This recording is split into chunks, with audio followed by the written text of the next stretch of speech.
Buenas tardes, jóvenes. Vamos a continuar el estudio de la óptica y para eso vamos a ver lo que se conoce como análisis espectral.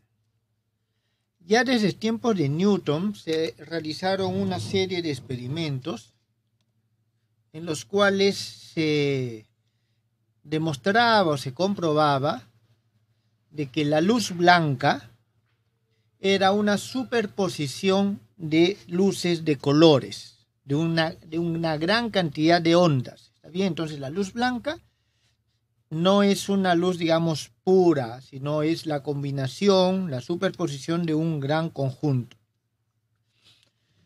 Ahora, las velocidades que éstas tienen cuando pasan por este objeto que me permite abrirlos cambia, es decir, aquí puede ser que vayan a la misma velocidad y por eso no se aprecia, pero una vez que pasan, ya eso lo vamos a ver más adelante, las velocidades dentro de este elemento, de este prisma, de cada una de estas ondas es distinto y por eso es que se van separando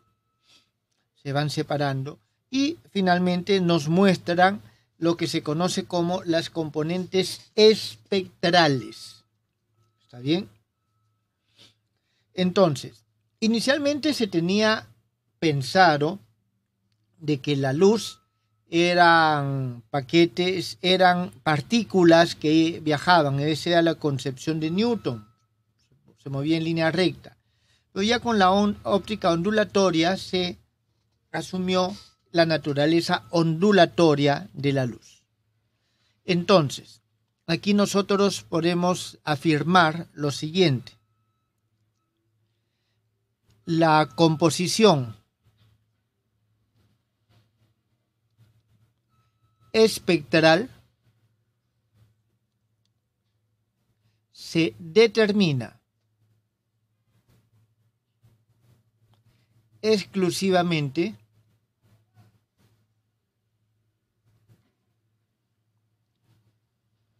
por la frecuencia. Es decir, cada uno de estos colores corresponde a una frecuencia distinta. Ahora, aquí ustedes pueden apreciar, por ejemplo, tenemos el color verde. El color verde no es una línea angosta, sino es una línea que se va haciendo cada vez más ancho.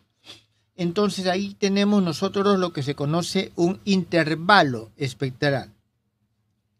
Entonces cada color, en principio, no es un valor único solo, sino es un intervalo. Entonces, para hacer ese análisis es que se utiliza la integral de Fourier. Entonces, vamos a ver ahora la integral de Fourier. Jóvenes, esto de la integral de Fourier, ustedes ya lo han visto en sus cursos de física matemática. Vamos a hacer un pequeño resumen. Vamos a decir lo siguiente, sea que tenemos una función f de t, la cual es absolutamente integrable en el intervalo que va desde menos infinito hasta más infinito. Que sea absolutamente integrable significa que la integral, esta integral, existe. ¿Está bien? Esta integral existe. Si esta integral existe, significa que es menor a algún valor, es decir, es un número, es un valor dado, no es infinito. Eso es lo que significa. Está claro que sea absolutamente integrable.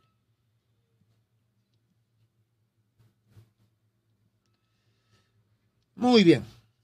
Continuemos entonces. Entonces, si es absolutamente integrable, nosotros podemos decir que se puede expresar como una integral de Fourier. La integral de Fourier, en este caso, es la siguiente.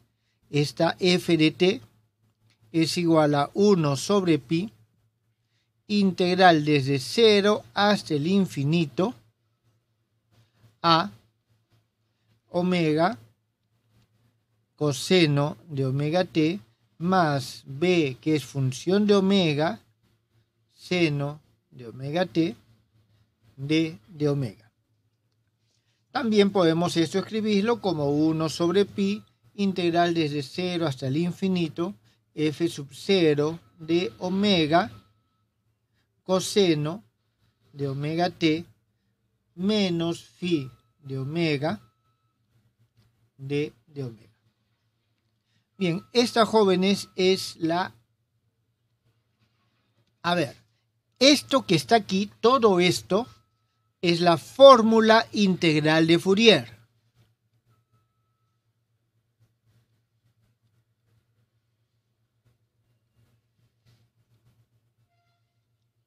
Y la integral de Fourier es solamente lo que está aquí, la parte derecha.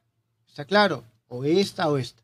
Es decir, cuando yo lo igualo a la función se le denomina fórmula integral de Fourier, y si no, es simplemente la integral de Fourier, es esta parte que está a la derecha.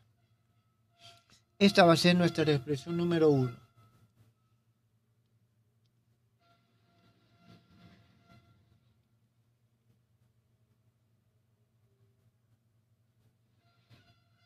Muy bien. Estas funciones a y w son funciones que se pueden hallar utilizando la transformada inversa de Fourier. Las funciones a de omega y b de omega se hallan por medio de la transformada inversa de Fourier. La transformada inversa de Fourier nos va a decir a nosotros lo siguiente.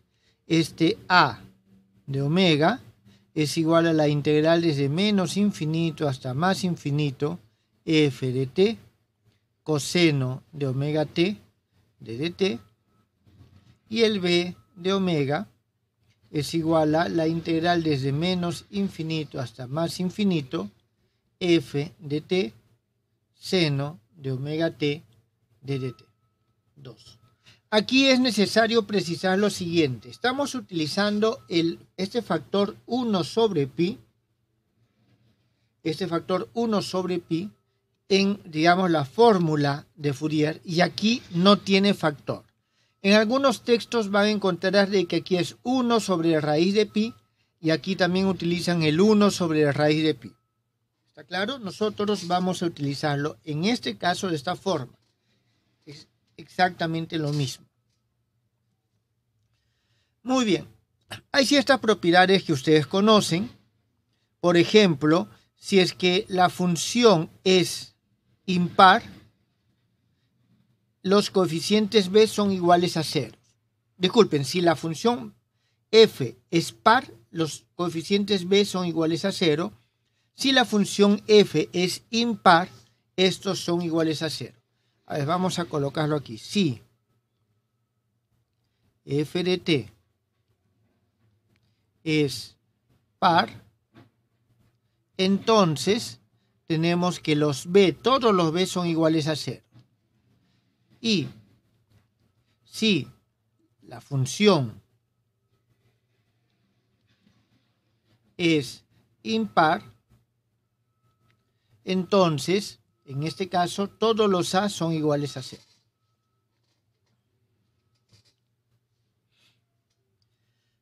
Muy bien, entonces eso es lo que nosotros tenemos. ¿Hay alguna pregunta hasta el momento?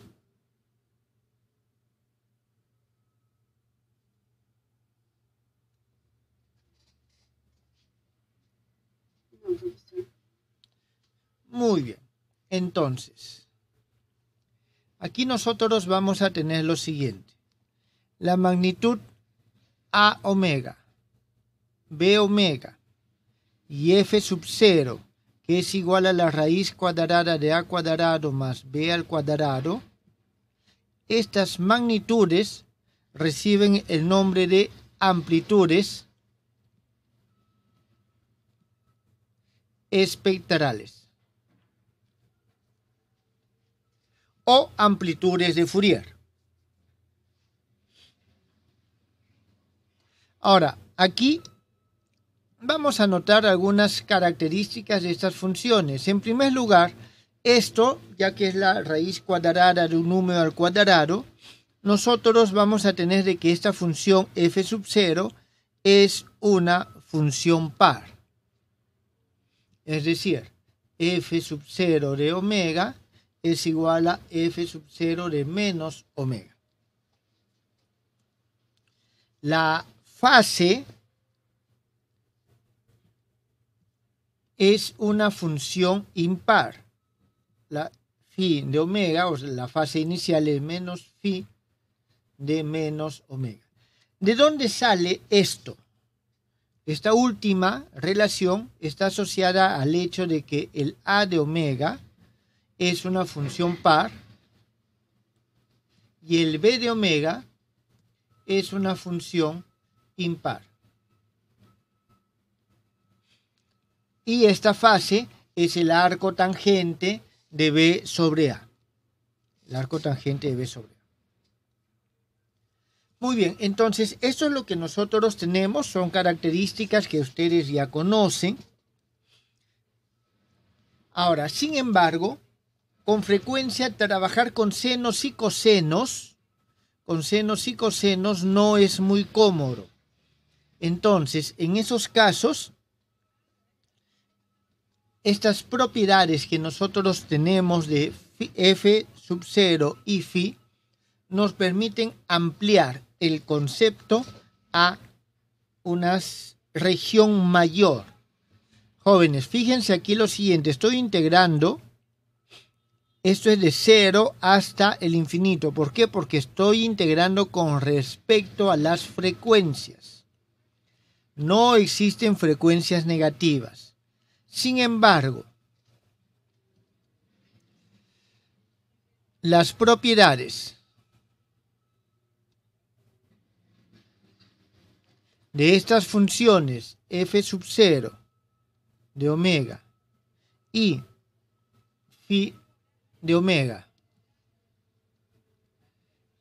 en este caso voy a colocarlo así, las propiedades de paridad, es decir, si son par o impar, de estas dos funciones, de la amplitud y la fase inicial, nos permiten ampliar formalmente a la región de las frecuencias negativas. Matemáticamente no hay ningún límite para hacerlo. Sin embargo, estas frecuencias negativas físicamente no tienen sentido. Es decir, esto solamente lo ampliamos desde un punto de vista matemático, no tiene interpretación física. Entonces, nosotros vamos a tener de que la fórmula de Fourier, en este caso, va a ser igual a 1 sobre 2 veces pi, integral desde menos infinito hasta más infinito, f sub 0 de omega coseno de omega t menos phi de omega de omega 3. Entonces, esto es a partir de estas propiedades. Ahora, nosotros podemos introducir ahora una amplitud compleja.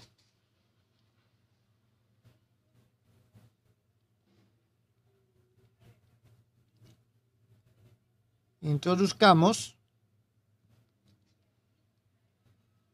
la amplitud compleja. Y esta vamos a denominarla simplemente un f con un sombrerito sub 0 de omega. Va a ser igual al f sub 0 de omega. Esta es nuestra función original, e a la menos i phi de omega. Entonces, si introducimos esto, la integral de Fourier en este caso toma la siguiente forma.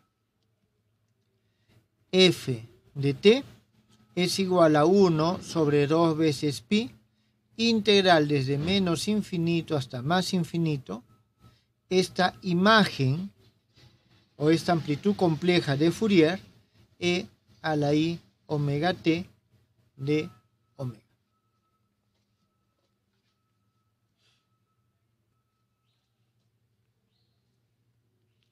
Donde esta f con su sombrerito sub 0 de omega es igual a la integral desde menos infinito hasta más infinito, f de t, e a la menos i omega t de dt. Esta es la expresión 4 y esta es la expresión 5. Entonces nosotros aquí tenemos, esta es la representación compleja que nos permite, vuelvo a repetir, ampliar a frecuencias negativas que físicamente no tienen sentido, pero matemáticamente son muy prácticas. A esta, la expresión 4 es a la cual se le denomina la transformada de Fourier, y esta es la transformada inversa de Fourier. ¿Está bien? Entonces tenemos la transformada directa e inversa de Fourier.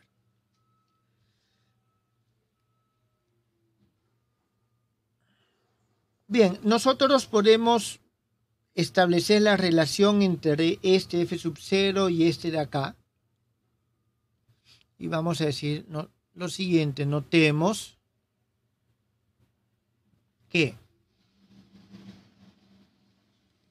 este f sub 0, en todo caso lo dejo para que ustedes lo verifiquen, va a ser igual a un a de omega menos i b de omega. En consecuencia, nosotros vamos a tener que el f0 asterisco de omega, es decir, conjugado complejo de esto, es igual al f sub 0 de menos omega.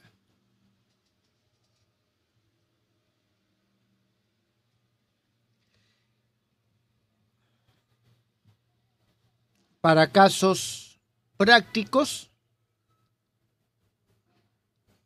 se utiliza, ¿está bien? Para casos prácticos, se utiliza la función siguiente, f sub 0 de omega al cuadrado. Esta se le conoce como densidad espectral. La densidad espectral. La ventaja de esta magnitud es que se puede medir experimentalmente. Se puede medir experimentalmente. Hasta aquí, jóvenes, ¿alguna pregunta?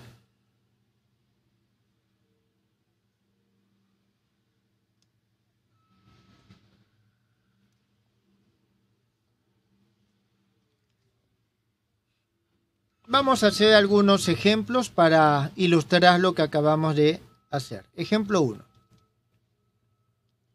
Vamos a decir de que nuestra función f de t es una función armónica simple, coseno de omega sub 0t. Entonces, para esto, dado que la función es par, la función coseno es par, nosotros podemos utilizar esta expresión. Utilizamos estas expresiones, la expresión es 2, donde como es par, b es igual a 0. Entonces, dado que la función con la cual estamos trabajando es par, entonces todos los b son iguales a 0. Luego, vamos a tener de que f sub 0 de omega es simplemente la de omega y es la integral desde menos infinito hasta más infinito a sub 0 coseno de omega sub 0t multiplicado por el coseno de omega t, todo esto con respecto a de omega. Esto nos va a salir igual a pi a sub 0 delta de omega menos omega sub 0.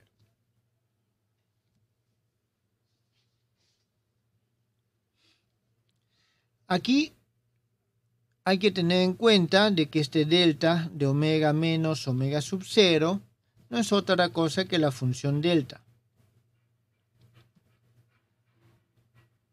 ¿Está bien? La función delta de Dirac.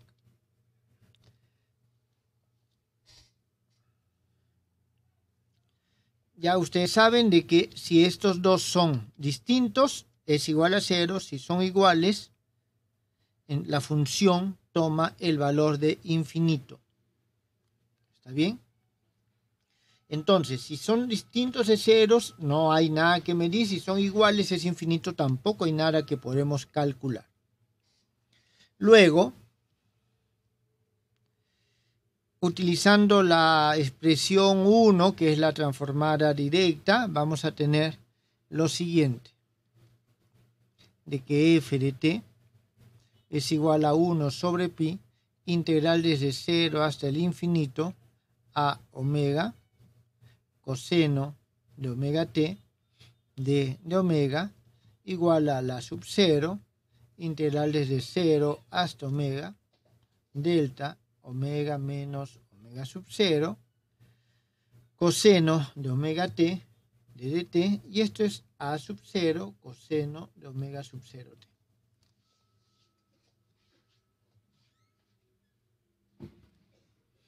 Esta vamos a decir que es la expresión 6, y esta que tenemos acá va a ser nuestra expresión número 7.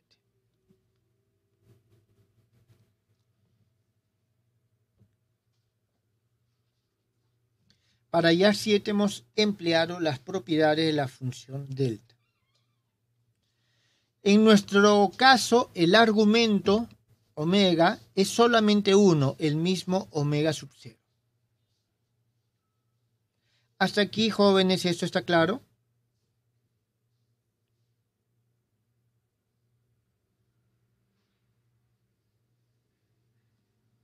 ¿Tienen alguna pregunta?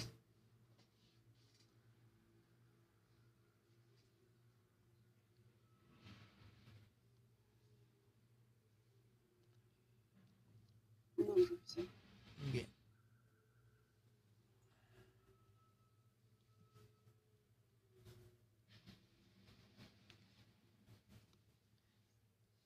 Este resultado que hemos obtenido para esta función, fíjense que obtengo la misma función. Y esto es lógico porque tengo una onda plana, una onda armónica.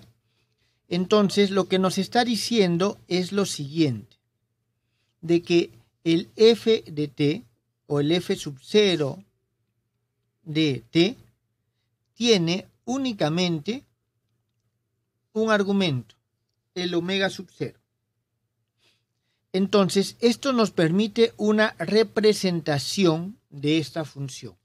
Vamos a ver, creo que tenía aquí una imagen de esto. Sí, esta nos va a ayudar. Entonces, esto es lo que nosotros tenemos.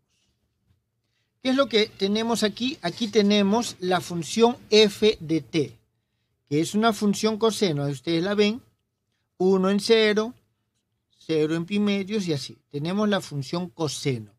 Esa es la que tenemos acá. Pero esta función coseno, que es esta, cuando tengo el f sub 0 de omega, me dice solamente tiene valor diferente de 0 cuando el omega es igual a omega sub 0. Es decir, si yo lo represento con respecto a omega, solamente tiene valor en omega sub 0. Nada más. ¿Está bien? Entonces, eso es lo que nosotros tenemos. Ahora, aquí vemos de que en este eje, nosotros tenemos ¿qué cosa? Tenemos el f sub 0 al cuadrado. ¿Por qué al cuadrado? ¿Y por qué no el f sub 0? Porque el f sub 0 tiende a infinito cuando omega es igual a omega sub 0, esto sería una línea infinita, o tiende a 0 cuando es distinto de 0. ¿Está bien? Entonces, nosotros vamos a tener que el omega sub 0 al cuadrado también va a tender al infinito en términos generales. Pero nosotros ya hemos visto que la intensidad de una onda está asociada con los cuadrados de las amplitudes. Por eso, ya que esta es la amplitud, tomamos nosotros este valor como referencia. Esto está entendido, jóvenes, este gráfico. Es decir, esta onda, que es una onda armónica, la más sencilla, se representa en este esquema de frecuencias e intensidades como una línea. Su tamaño me va a representar la intensidad de la onda y que está solamente en el lugar donde tengo frecuencia igual a omega sub 0 para este caso.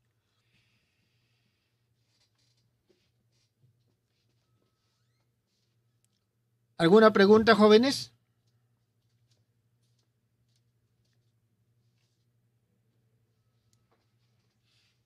Veamos. ¿Sí? Ok, muy bien. Veamos un segundo ejemplo para que ya termine de quedar claro esto.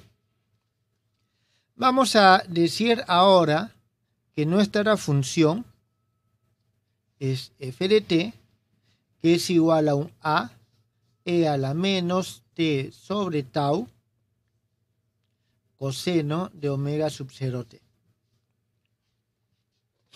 Ya hemos visto anteriormente una función parecida y esta nos representa la intensidad del campo eléctrico. ¿Está claro? Acuérdense, nosotros cuando vimos el electrón que giraba, si lo teníamos clásicamente, este electrón perdía energía y terminaba colapsando y aparecía este factor acá. Era un movimiento amortiguado. Entonces, nosotros vamos a considerar este caso para ver qué es lo que pasa. Entonces, hallemos en este caso el f sub 0 omega al cuadrado. Es decir, vamos a utilizar en este caso la representación 5, la representación compleja. La representación compleja. Entonces, en primer lugar, el f sub 0 con su sombrerito de omega es igual a la integral desde menos infinito hasta más infinito f de t e a la menos i omega t de dt. Esto es igual a integral desde menos infinito hasta más infinito e a la menos t sobre tau multiplicado por e a la i omega sub 0t más e a la menos i omega sub 0t sobre 2 e a la menos i omega t de dt. Jóvenes, esto que está aquí es el coseno. ¿Está claro? Esto es el coseno. Tengo a, el e a la menos t tau, el coseno, y esto que está aquí es esta parte. Esta es nuestra expresión 8. Entonces, voy a poner, luego de operar, nosotros vamos a llegar al siguiente resultado. Jóvenes, les pido a ustedes que por favor lo cotejen. Esto es igual a f sub 0 de omega, f sub 0 conjugado de omega, y esto va a ser igual a al cuadrado, que multiplica a omega al cuadrado más 1 sobre tau al cuadrado, omega sub 0 al cuadrado menos omega al cuadrado más 4 omega al cuadrado sobre tal al cuadrado, 9. Entonces, vemos de que hay un comportamiento resonante aquí, de por sí. Entonces, para amortiguamiento,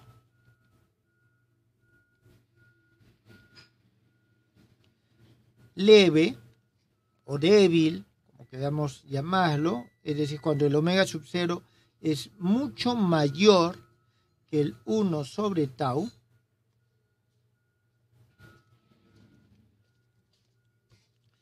y para el omega, que es prácticamente igual al omega sub 0,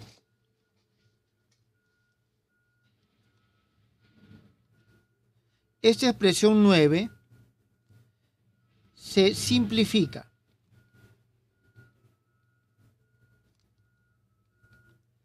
al asumir el siguiente cambio, de que omega sub 0 al cuadrado menos omega al cuadrado es aproximadamente igual a 4 omega sub 0 al cuadrado por omega sub 0 menos omega al cuadrado. Aquí, ¿qué es lo que hemos hecho, jóvenes? Tenemos, esta es una diferencia al cuadrado, omega sub 0 menos omega por omega sub 0 más omega. Todo esto al cuadrado, este 2 omega es este 4 omega al cuadrado que tenemos acá, y esto al cuadrado es lo que tenemos aquí. ¿Está bien? Eso es lo que nosotros tenemos. Entonces, vamos a tener de que esto, sub 0 de omega al cuadrado, es aproximadamente igual a al cuadrado sobre 4. Y aquí vamos a tener omega sub 0 al cuadrado, omega sub 0 menos omega al cuadrado, más omega sub 0 al cuadrado sobre tau. Y esto es igual a al cuadrado sobre 4 tau al cuadrado por L de omega 10. Donde este L de omega es igual a 1 sobre tau al cuadrado, omega sub 0 menos omega al cuadrado más 1. Esta es la que se conoce como función de Lorentz.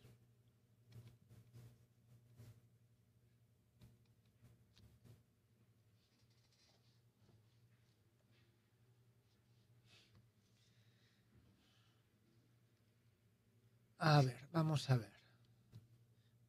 Lo que voy a escribirlo de nuevo esto al otro lado.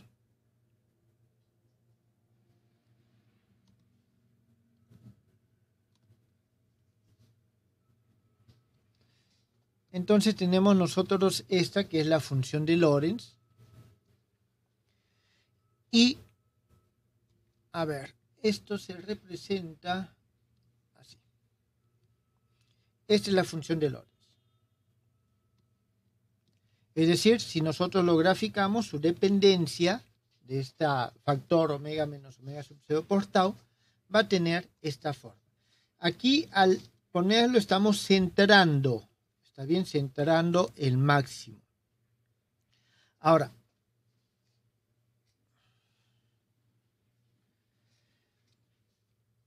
nosotros vamos a determinar lo que se denomina el máximo, o disculpen, el ancho.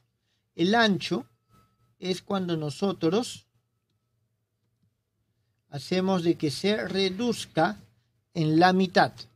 Entonces, si este es 1, este ancho que se reduce en la mitad, es decir, aquí nosotros tendríamos lo siguiente.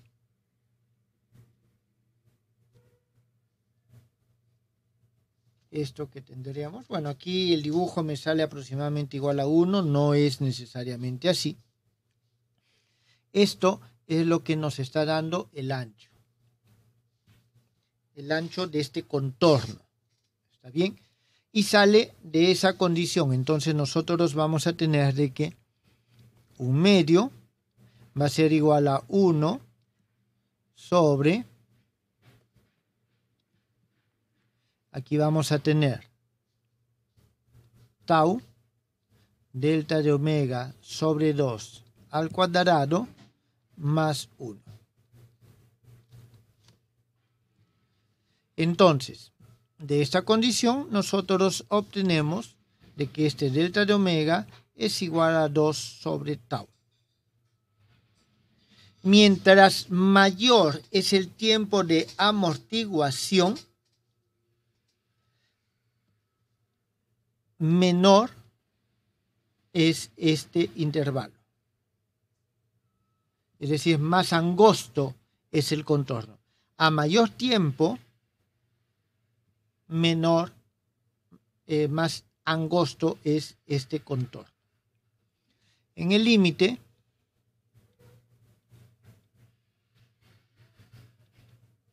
si tau tiende al infinito, entonces ese ancho tiende a 0.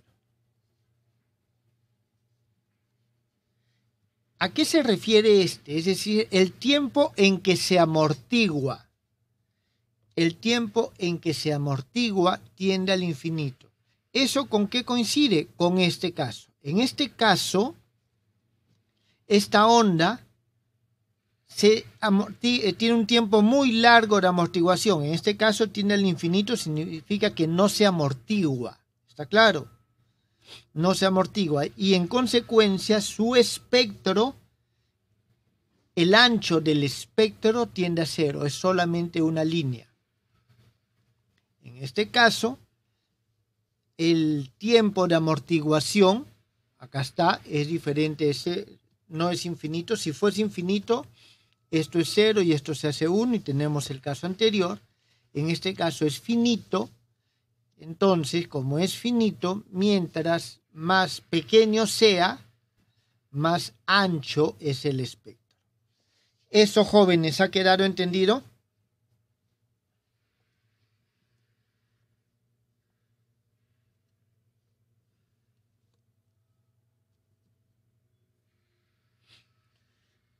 Bien, entonces esto es un primer paso en lo que es el análisis espectral.